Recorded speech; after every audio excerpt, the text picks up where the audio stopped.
Grand Talk says you can hear me. You can hear me. Okay, that's good. Okay. So okay. Here says that. Okay, I don't know if you're a boy or girl, but you can hear me, and that's all I need to know. That's clear. Chisoma says loud and clear. Chisoma, your name sounds like a girl's name, but Wachukwu sounds like a man's name. I think that's your surname, but what's my business? Anyways, you can hear me, and that's fine. Okay, so let's push. Maxing. What is maxing?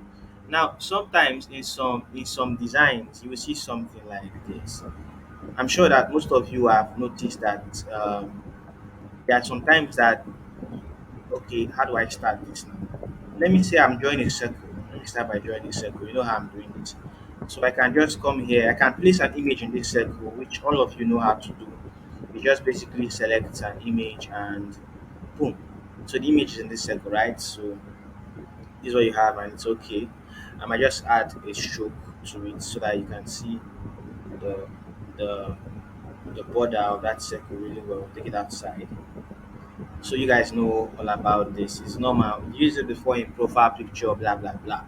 But you look at this here and you see that there is something here that we can't have here.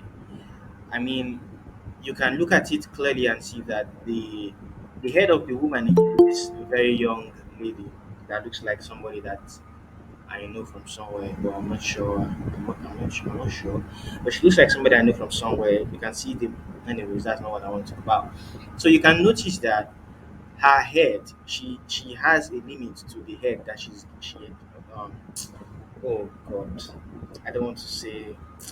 I, don't- there are some people on this call. I'm trying to be careful the language that I use so that um I don't sound odd. Her head, no, you know what? Let me go and look for another picture just to avoid any weird something. Good. Let me use this one that doesn't have a head. So you can see this guy, his head has a limit here, right? You can see that he's constrained within the circle. You can see the image is constrained within the circle. Unlike this one where this girl, her head is outside the circle. You can see that. So how exactly is this thing achieved? Because this is used very much in design. Like sometimes you see a design where you can see a design where the head of the image is popping out of the shape that it's inside of. So it is not just constrained. It is usually it's not constrained to the it is not constrained to the shape. You understand? It is outside of the shape. That's what we call maxing. That is possible with maxing. You understand? And that's what we're going to touch here. And then secondly, I'm just going to do a different thing now. So let's imagine we have a text here called txt text. So let me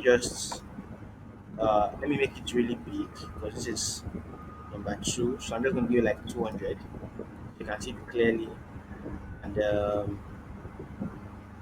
let me see. So I'm basically going to do the same thing I did over there with this guy. Which is still maxing. Hold on, let me even confirm that it is still the same thing. So I'll just use this. The girl is not complete. She's not a complete girl. So let me do a full image like this. So you can see how I removed the text color and I actually used the image instead for the text. This is also maxing.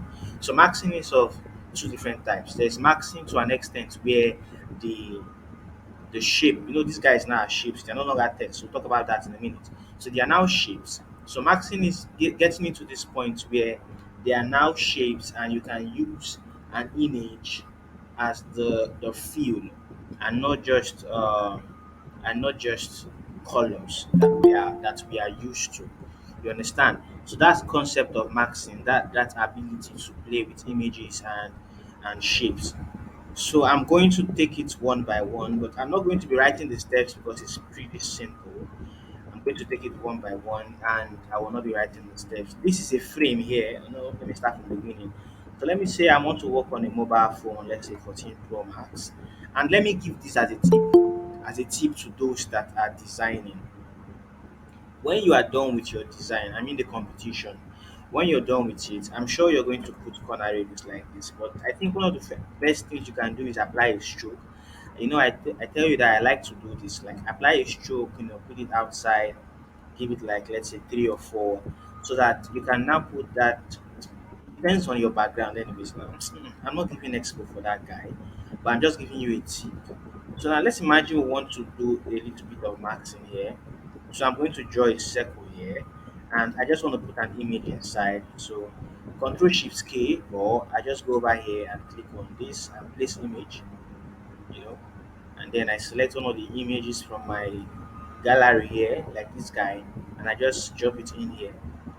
That is done, right? And this is okay. But what if I want to do something slightly different, like what I showed you guys in the last what I showed you in the last one? What if I want to do something different where this image here is not constrained to the design? The image here can pop out a bit. Step one, I'm going to draw. Let me start by let me do it on another frame. Okay. So step one, I'm going to draw a circle like this, just something like this.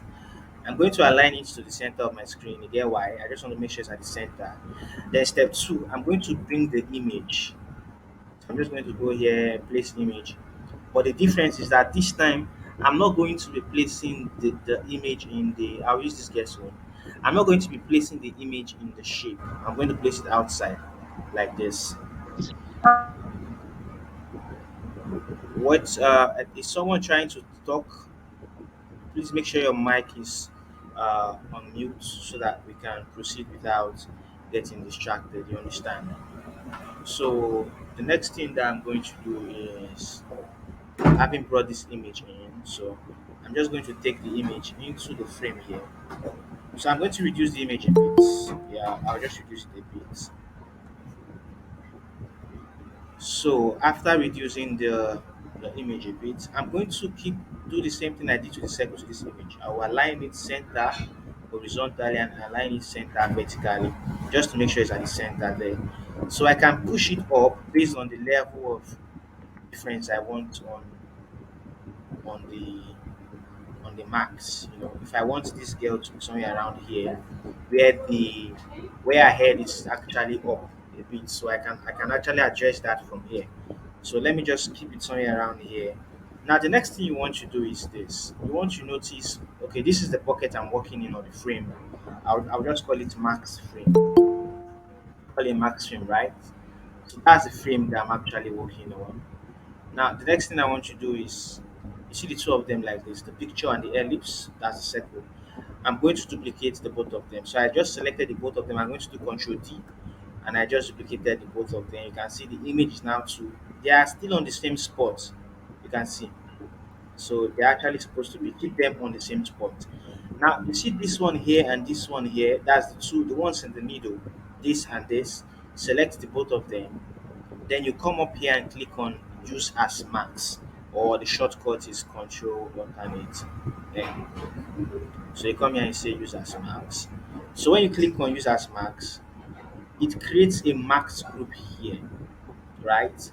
Then the next thing you want to do is click on the image at the top, this one here, and then just double click on it. Now you're going to crop the image, just resize the image like this to any point that you want, and voila, you have that. Now you just have to select everything and group it, and you have this idealistic maxim. So I'm going to do this again. I'm going to do it again, just to make sure that everyone follows. The second time I'm going to do it, but I'm going to start this time with. I'll make sure that one of the things you might notice about the last one is that the girl's picture I actually removed the background. So I'm just going to remove another background. So I'll just come up here to remove.bg. There's a plugin for this, but for now you can just use remove.bg. So I'm going to upload the image that I'm going to use for the next one. Probably will use this one here. This I like the cap. I don't know if it's barrette or something. There's something she's wearing on her head. Someone will know, but I'm not sure that I know what it is. So I've removed the background. It's clean. So I'll just download the image. So now it has downloaded. So I'm going to do the same thing, but this time I think I want to use another shape. I'm going to go to plugin and search for a plugin called Blob. I think there's a plugin called Blob. Basically, what it does is that it creates blob shapes, right? Blob shapes. What are blob shapes? You'll know in a minute. You'll know in a second, rather. So I'm running the plugin now to get the blob running.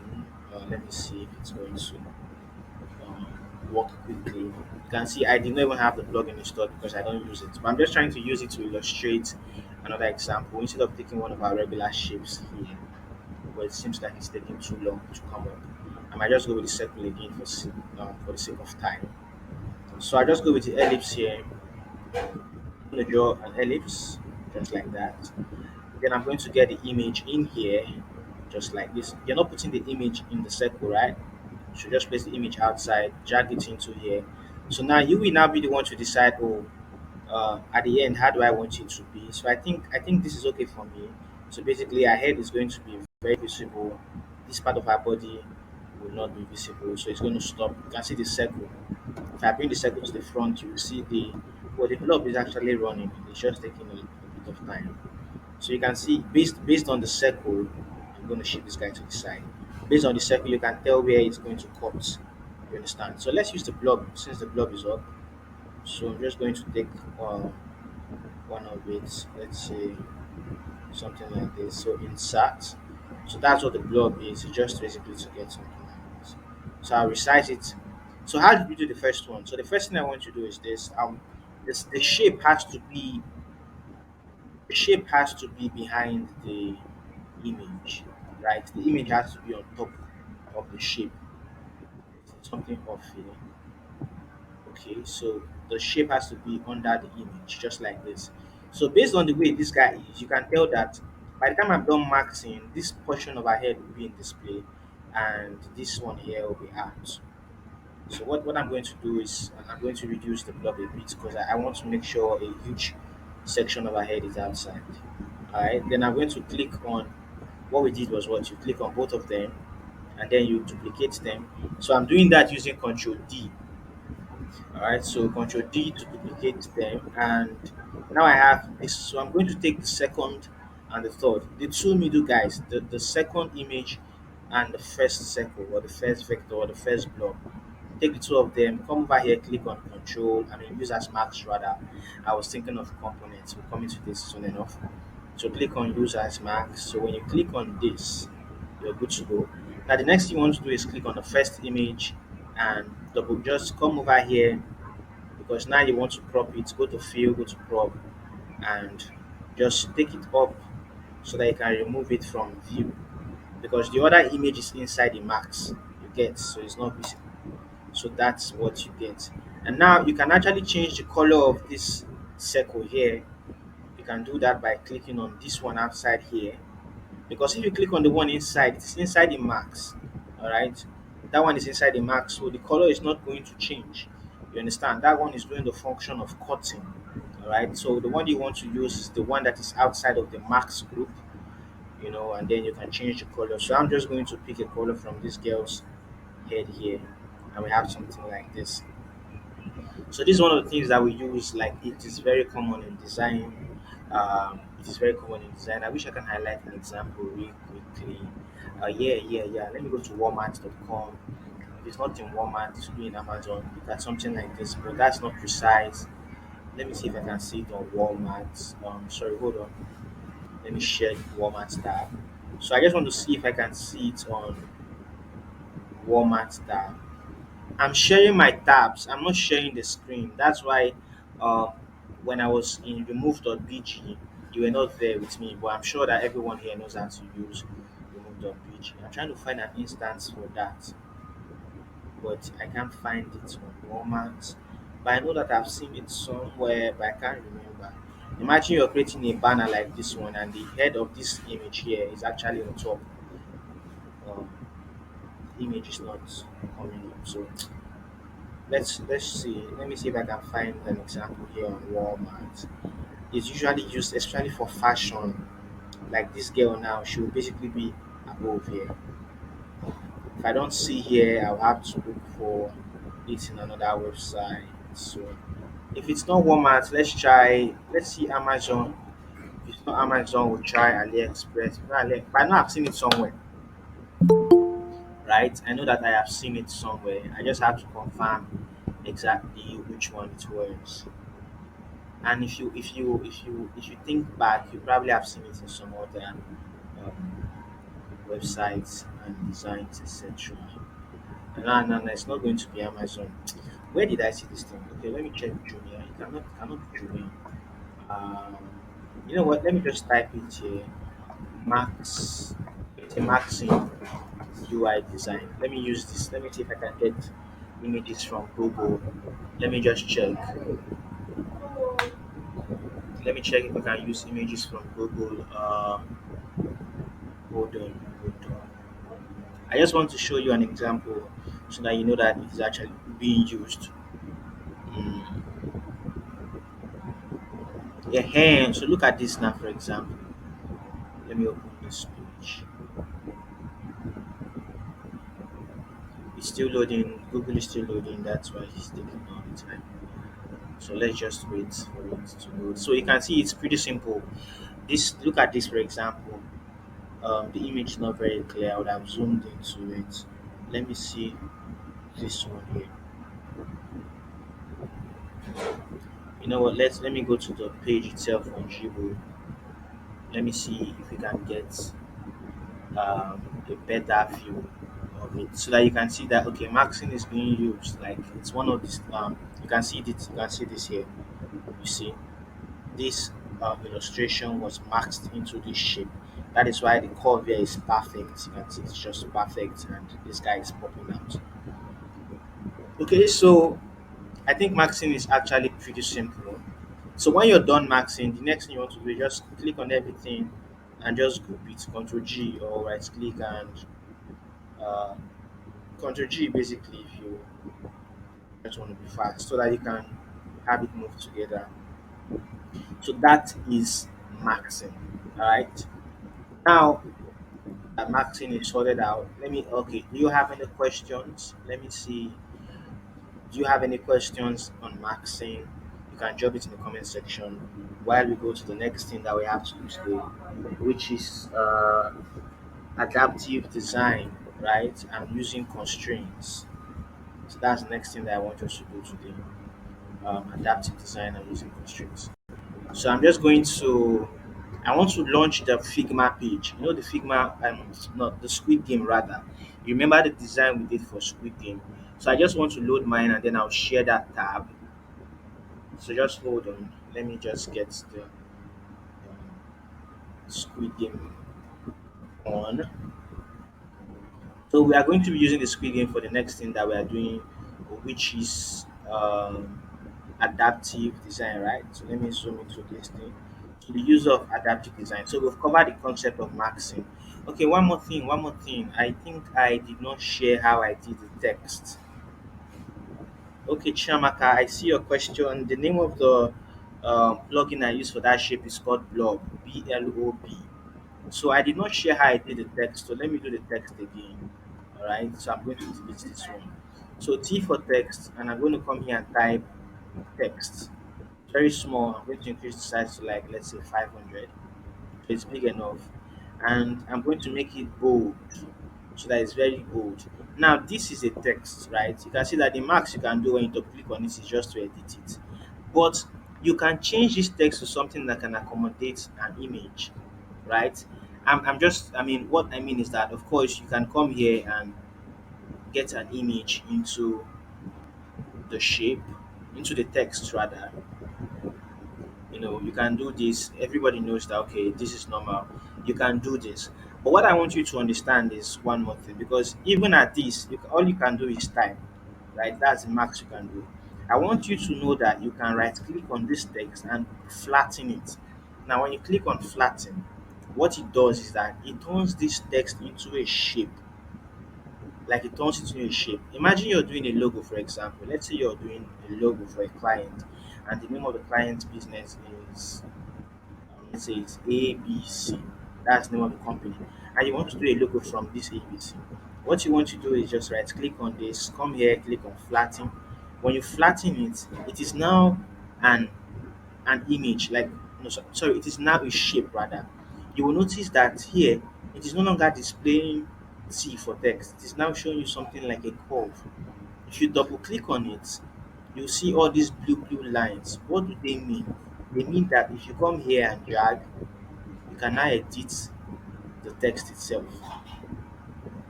This is how you can create a logo very easily using um, Figma. So you can come here, edit the text, you get something unique and everything else. But we have this is actually something separate. I mean, making use of this guy to draw. We're having a class on that separately because you notice that most of what it is giving me are basically very straight shapes. If I come over here and click on this one here, that's why I said it's a separate class. You can now start to bend. You can see it's now bending, blah blah blah. So if these guys are now shapes, you can basically now max into them using the advanced one. I'm talking about the advanced maxing. So what you want to do is do Ctrl Shift K, and let's say we come here and select this girl's picture, for example. So we're just going to make it bigger a bit like this. The picture not too sharp again. I'm trying to see how it can fit in there. Let's I think we should just use this side. So what you want to do is, the usual, select the both of them like this. Now you're going to duplicate it, select the two in center or at center, and then max, then select the image on top, and then all you gotta do now is just crop the image. So I'm just going to crop the image to somewhere, anywhere around here. And you have something like this. Wait, balance. Hold on. It's taking a lot of dominance from this one. This is not actually meant for text. I've never used it on text before. I'm just trying to see how it can work. Anyways, you can test your creativity with maxing, and you can get something actually splendid. You can see the way these guys fit into that. Uh, these are now words. These are now shapes. They're no longer text elements. You understand? So let's go forward to the next thing that we are supposed to do today, which is adaptive design. And I'm just basically waiting for the tab to load. So this is it. So what exactly is adaptive design? You will know in a moment. I'm going to show you an example before you will understand it. It's just basically it's still the same thing as responsive design, but the only difference is that this time you don't have to prototype every design. Like you don't have to run a prototype for the desktop differently, run a prototype for the tablets differently, and for the mobile. You can do all of them on your Figma screen here. What do I mean? So just look at this. Let me see where I have the example because I have done it before. Look at this, for example. Look at the screen. Look at this now. I'm going to come here and shift this guy. And when it gets to somewhere around here, it's going to convert to the mobile. You get that? This is what we make. This is what I mean when I say adaptive design. So it's adapting. So here it's coming back to the desktop view, and when I'm taking it back here, it's going back to the mobile view. This is mostly used for presentations, right? You're talking to a client, a big one. Now you don't have the time to run screen by screen, blah blah blah. What you want to do is saying, oh, it's a responsive page, right? So when you go to the desktop, you scroll down, they see you what it's going to look like in the tablet. In this instance, there's no tablet, and then you come back here and say this is what's going to look like in the mobile, and they're like, "Ooh!" They clap for you, like you know what's up because they are seeing it work screen news section by section, and that's really that's amazing. So this is what we're going to do, and I'm using the Squid game because I don't want to create a design from scratch for this particular section. Right, so um, okay. Uh, what's up, Oladele? You have a question? I just saw your chat. You said, please. I trying to write please or something. You have a question? You can type it. I always come back to check. Okay, I should explain again. Okay, cool. I'm going to explain again. So look at this now. Initially you designed the desktop, you designed the mobile, and you also designed the one for the tablets, right? Now the three of them are three different screen types or three different screen sizes to be very precise. So those three screen sizes, you can actually do it in such a way that when you're done, you can just show your client like a prototype. But this prototype, you're not going to the prototype tab, you're doing it from your file. You see that it's going to adjust just like that. That is simply what I'm trying to say. So you're doing it on that file. That is what I mean by this adaptive design. So you have done the responsive, because the first thing is you must first of all design the three instances. You must have designed for the desktop, the tablet, and the mobile. So I'm going to take the three of them, Control C, and I'm going to bring it to the design file that we're using for today's class. So I'll just paste, I might just paste them in here. I'm trying to speak like my people in the US. You know, I'm not in Nigeria. Forget my accent, I'm not in Nigeria. Alright, so this is it. So I just want to do it here. So how do I get started? What's the first thing I'm going to do? I'm going to install a plugin called, what's the name of that plugin again? I think it's adaptive something. Let me see. I have it saved. Let me see. There's a plugin for it. Sorry, yes, breakpoints. The name of the plugin is breakpoints, so you can go ahead and install the plugin called breakpoints, right? So what I'm going to do is this. Sorry, I'm just trying to admit someone. Someone is trying to call me. Samuel Wilson is trying to call me by 9:35. Okay, so what I want you to do is this. Listen, listen, because this is very important. Using the plugin is not the problem. The plugin is simple to use. But what is difficult? What is difficult? Constraints. Somebody say constraints. Constraints. Constraints is a difficult one.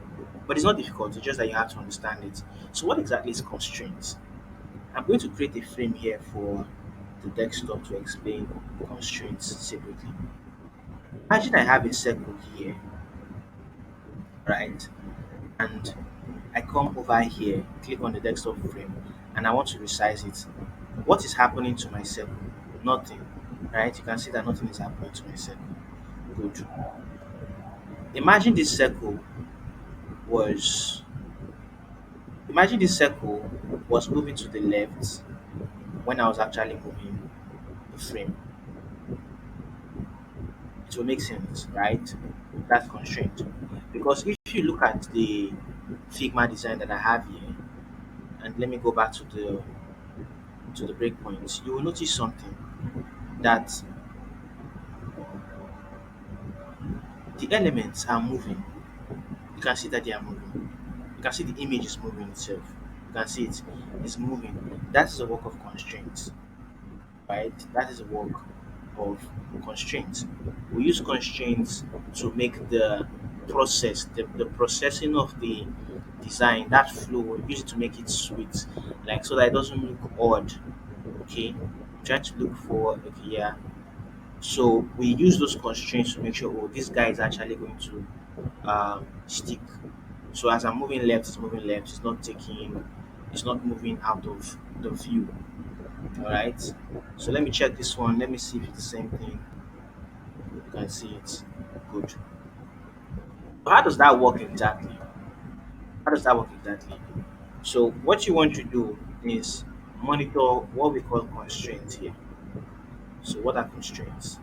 They are positions here that you can tell your elements to interact on. So imagine that I duplicate this circle, for example, and I reduce the bit. Sorry, let me um, maybe I should use a text instead.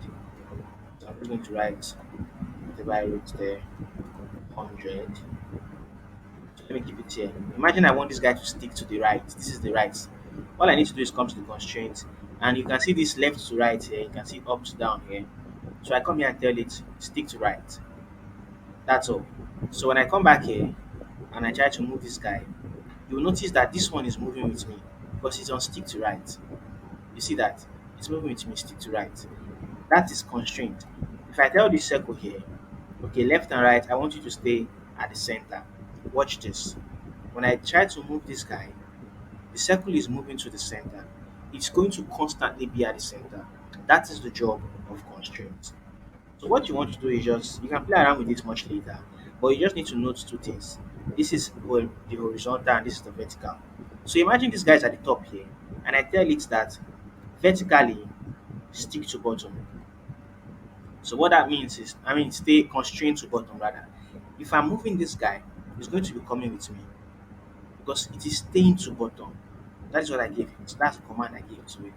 But if I tell it, imagine I tell it, okay, when I'm moving, because this is actually vertical. So when I'm moving vertically, stay at the, let me say scale. I think scale, we've not touched it. Watch what's going to happen. So when I drag this guy dot button,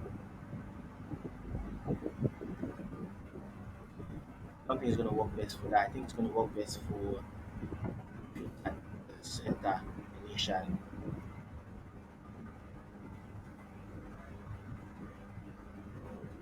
Scale is not always used, to be honest. Let me stick this. So say scale and scale. So let me say you can see that it's resizing itself. You can see that it's resizing itself. You see that it's resizing itself. Good. Now let me show you another example of using this constraint. Imagine I have these three boxes. Let's imagine that there are three, and the three of them are in auto layouts, and the auto layout is well this way. And then I want to tell it stick to top, stick to left. Yeah, I think that is best.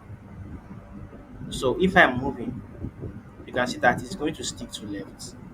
Or if I told it stick to center and I move, it's going to try its best to stick to center. That is constraint.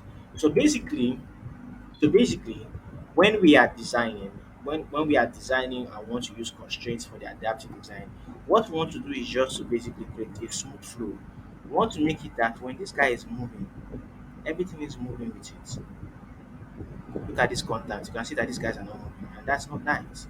That's not nice because this guy is going to move to the tablet view, and the tablet view is going to move to the mobile. So what we want to do is come here, click on this one, the menu, and I want to say move to the left, align to the left, or I just tell it stick to center. Let me see. And this the sign up button here, I'll tell it to stay on the right because I want it to actually stay on the right. So this one here, center or left and right. So let's test. Let's test. Squid Game should be on the left, the logo. So that's great. So we're just gonna come in here. So let's move. So you can see it's moving nice now. You can see it's moving nice. So let's try and see if we can make this guy probably sorry not that. Let's say maintain equal distance left and right. So let's see how perfect. So somewhere around here is going to now swap to the tablets, right? But we'll get to that. So what you want to do is just make sure that all your guys are intact. So this one, this one, this one, this one, I selected all of them. Left top, that's perfect. So I want you to just stay to left. This one here, the image. What I want to do is tell the image to scale. Let me see. I want to tell the image to scale.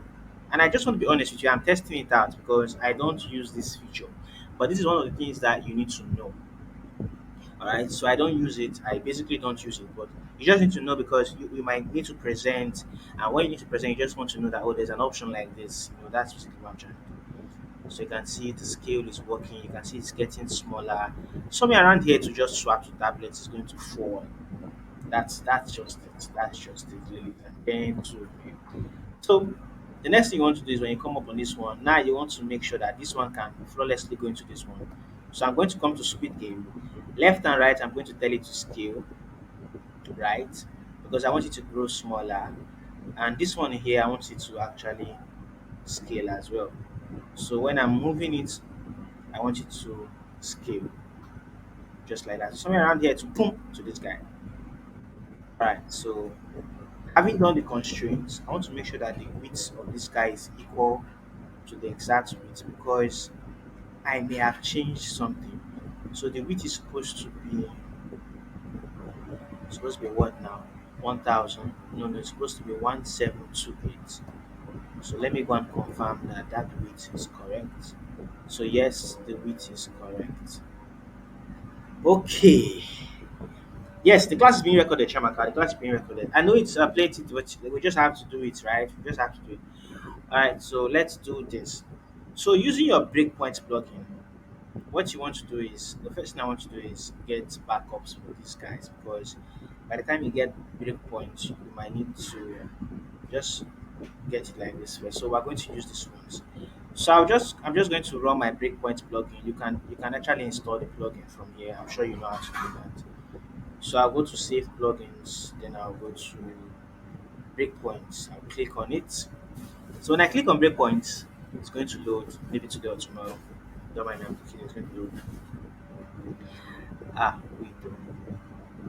Trial period has expired. Yes, it's not a free plugin, that's true. Wait, you have to use it free trial for each new file with new frames. Wait, let me rename this frame. Let me see if I can receive them. That was even the reason why I brought it in here because the other one is not really exhausting this thing, you know. Let me see. I should rename the frames themselves. I mean, the thing they capture my design. You're not supposed now. You're not supposed now. I mean, so I'm just going to run it again to see. Ah, voila. So let's do this. Let's do this for each new file with new frames. Let's do this. Let me see if there is a.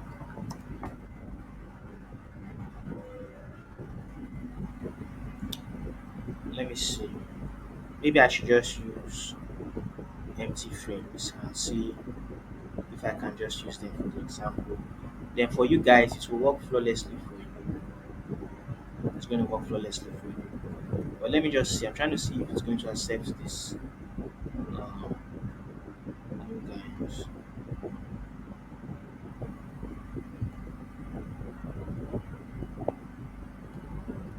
So I'm just going to run it again and see. Alright, so let me go and create a new file, an entirely new file, and let me see if it's going to still give me that same thing here. So that's breakpoint plugin. It's just for this particular purpose. Hmm. So let me get some new files in here, new frames rather. So let me get some new frames in here. I'm just waiting for the guide to finish loading, right? So it's done. So let me just delete this guys. Let me run it first. Let me see if it's going to work. Fine here. Wow. Hey, great. So start free trial. So nice. So the free file is going to work. So I'm just going to use empty frames for my example because you have already understood the concept of um, constraints. I've understood how the constraint thing works. So I'm just going to run with new files, trying to explain how to use the breakpoint plugin. So you just have to click on start free trial, right? Now it's going to tell you to select existing layouts. Click on one. Then you click on no, sorry. Click on new adaptive layout. So when you do that, it's going to give you something like this. Just drag it down to somewhere like maybe here. So now watch this. This is your main area of concern. These figures you see here, like the 320, I wish there's a way to zoom into my screen. I don't know if it's going to work. I mean, I'm trying to do like zoom into the plugin. So new adaptive layout. So let me just go on there. So this guy here is your main area of concern. This thing you see here is this is what horizontal and this is vertical. This is width and this is height. So the first thing you want to ask yourself is the breakpoint. Where do you want it? Like what is the smallest unit for your breakpoint? You can see it's the mobile screen that has the smallest. So what is the mobile screen size? Right? You can see it's 428. You can see it's 428 width. So what you want to do is come here In the first one here, double click on this guy and put 0. Then in this, or put 1 instead. Then in this one here, write 420. I think it was 420 we got for this guy. 428. So click on this guy here, correct it, make it 4, let's do 428. So the next thing you want to do is come here. Wait, hold on, hold on.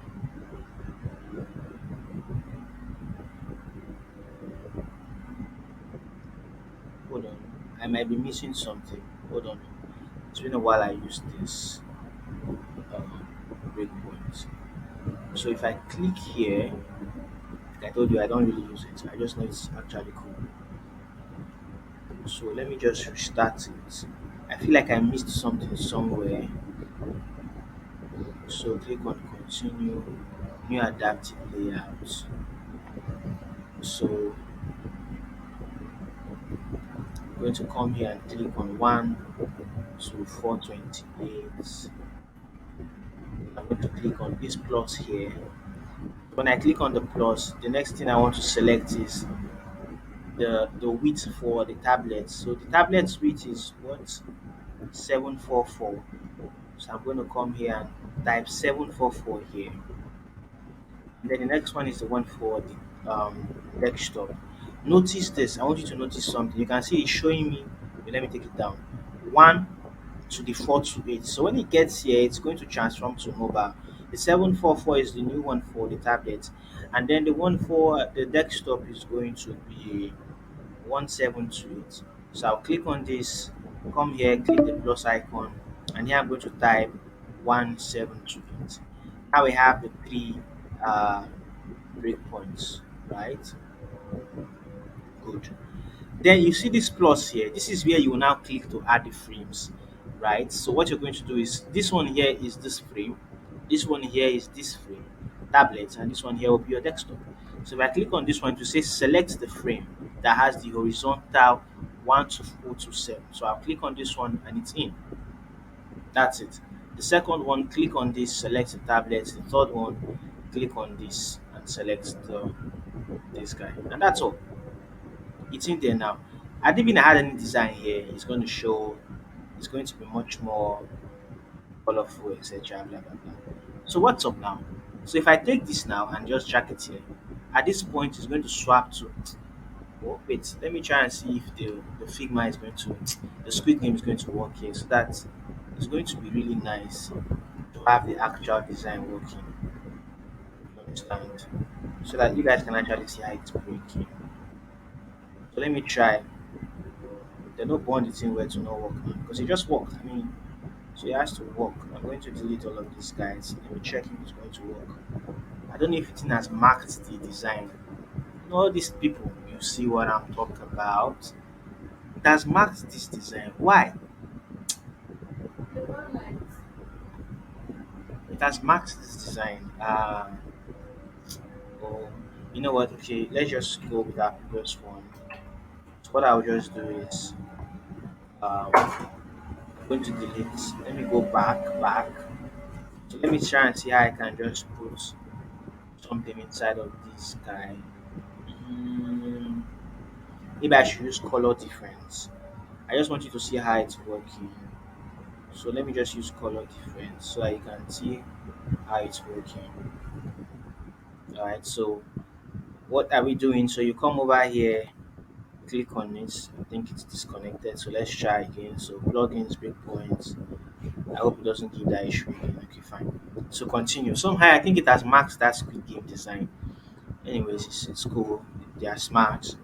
So click on this, come in here, 1 to what? Because you're putting the small one here. So 1 to what? This is what? 428. So you come here, click on this, 141, 428 rather. And then the next one is what? You click on plus. The next one is what? The tablet. So click on it, 744 is the width. Click on this guy, then you put 744 here, and then you click the plus icon. The next one is what? Click on this is 728, 1728. So you click on this guy and you come here and you say 17. 1728. Then these three here, these three clauses here are for you to now impute the frames. So I can start from this one, select this frame because I clicked the last one. This one is for the tablet, and then finally this one here is for the phone. So when I'm done, all I need to do is just um, hold on. This is not supposed to be. I don't go to mistake. I don't go press with I'm not supposed to press. Hold on, please. So let me correct this. So it's 1728, right? So this is 1728. Let me see. Yes. So now when you come back to the design, you just have to you just see. So when I get to tablets here, this is going to change to blue, and this is going to change to green. That's me. I'm just trying to use a quick demo since it didn't work on my screen game, but it's going to work for you. There's no burn away to mark all of us now. I mean, so it's going to work for you. It's going to work for you clearly. All right. So that is adaptive design. Blessing, but say you can't hear me. I want to know if you can hear me now in the chat session. That is adaptive design at its very best. So that is when you want to basically prototype. I mean, you want to show your clients how their websites are going to transform from this screen to this screen to this screen. You know what I'm trying to say? So that is adaptive design.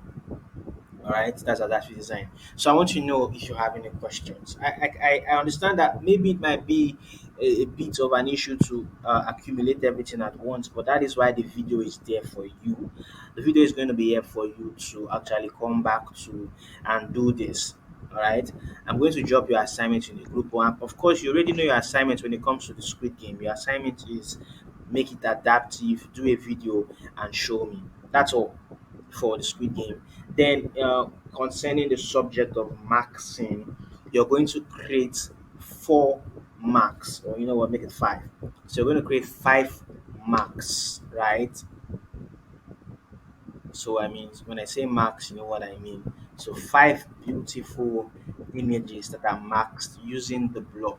You're going to use the blob plugin so you can get a very fine shape like this. So make sure that your marked images are very cool. You don't have to do it in a mobile frame. You can just use a general frame, F for frame. You can draw a large one and have like 5 marks here properly designed. Okay, 5 marks. Then the second thing you're doing is creating the adaptive design with your breakpoint plugin. Yeah. So those are the two things that you're actually doing as your assignments. Any questions, ladies and gentlemen? If your microphone is on, if you can, off, you can actually. I mean, if it's on, just turn it off. Let me have your questions in the chat section. We have about 4 minutes, and I wanted to take wireframing. Who did this now?